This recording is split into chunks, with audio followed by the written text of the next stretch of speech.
Kalian tahu nggak, uang rupiah itu termasuk dalam daftar 10 besar mata uang yang nilai tukarnya amat lemah terhadap mata uang US dollar.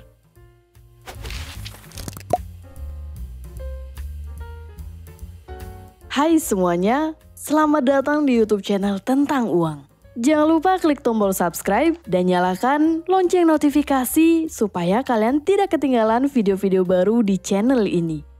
Nilai tukar atau kurs merupakan sebuah perjanjian yang dikenal sebagai nilai tukar mata uang terhadap pembayaran saat kini atau di kemudian hari antara dua mata uang masing-masing negara atau wilayah.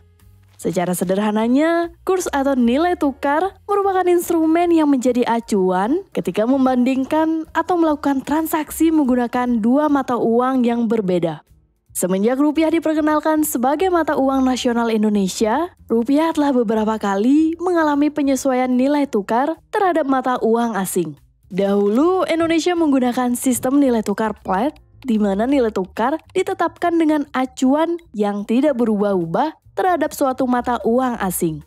Namun, badai krisis yang menghantam Indonesia selama beberapa kali membuat Indonesia pada tahun 1978 beralih menggunakan sistem nilai mata uang yang floating atau dinamis, yang dapat berubah-ubah mengikuti kurs yang berlaku.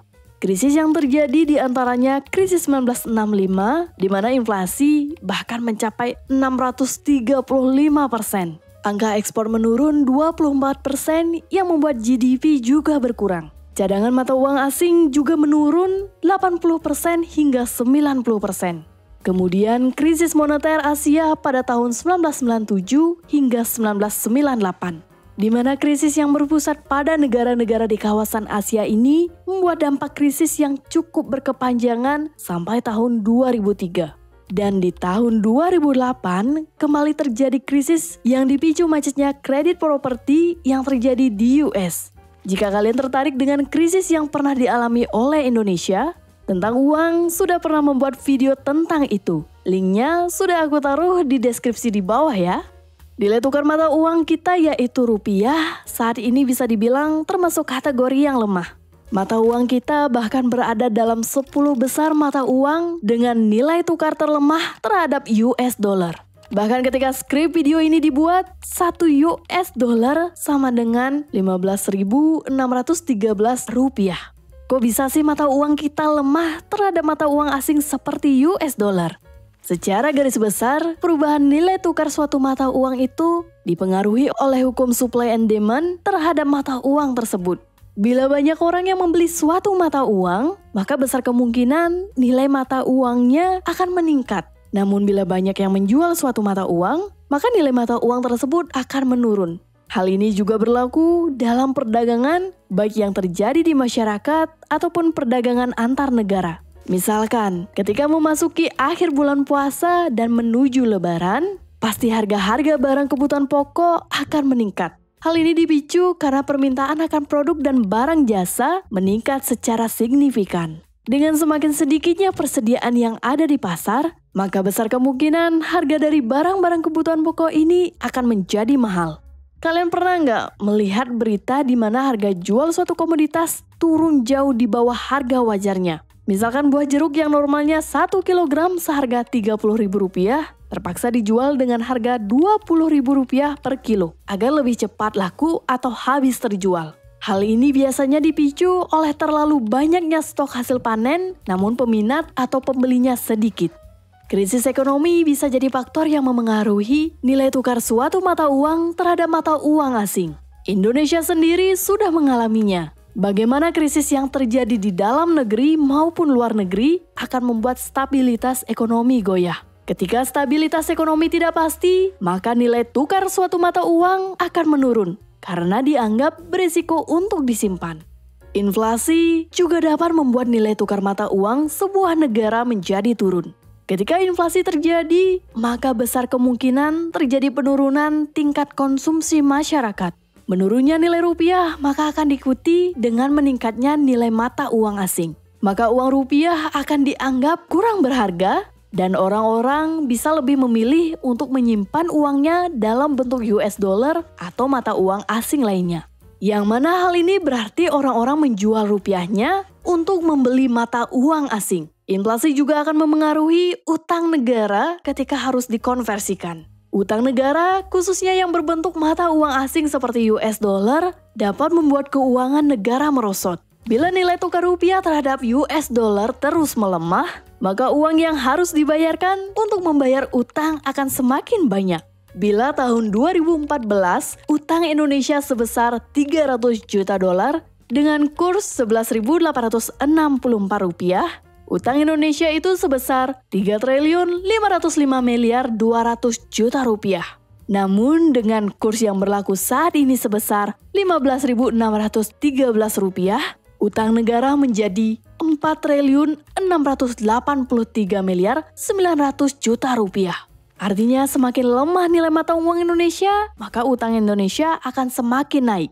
Jadi utang negara yang berbentuk US dollar atau mata uang asing ini bisa menjadi bumerang bila tidak diawasi dan dipantau dengan serius.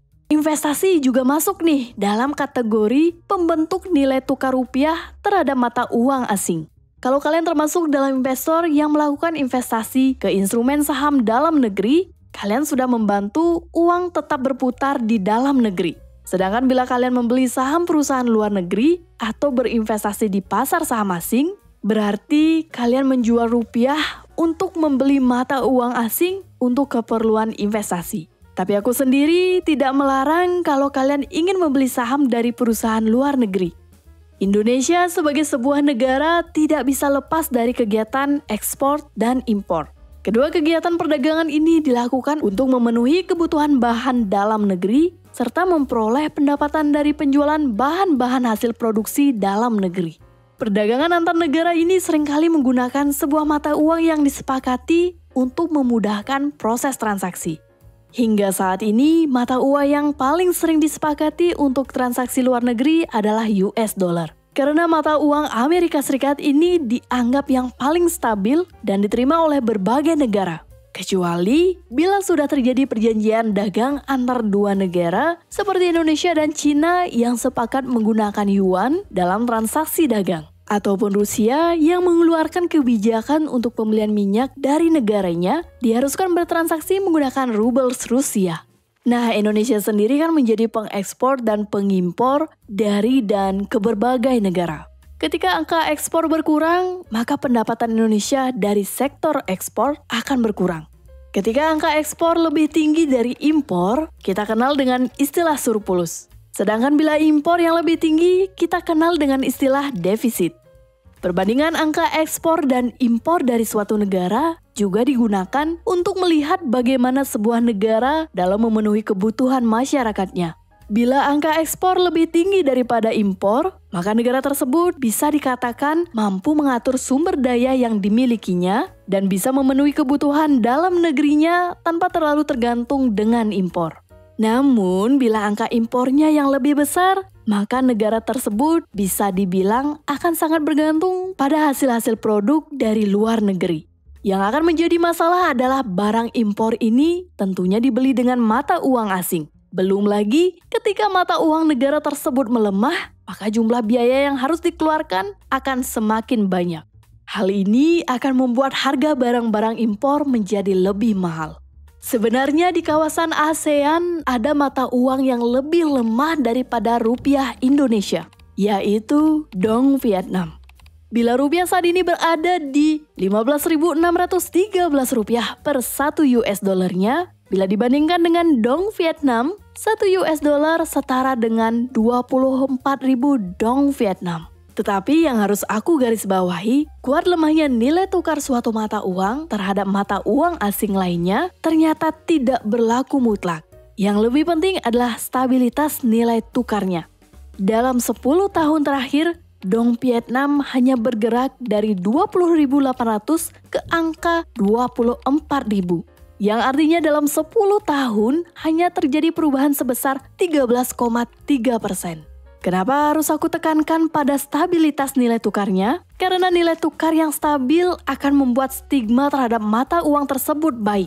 Karena dianggap stabil, maka sentimen pasar terhadap perdagangan menggunakan dong Vietnam juga baik. Perekonomian juga berjalan stabil inflasi terkendali, dan pastinya kesejahteraan masyarakat akan naik.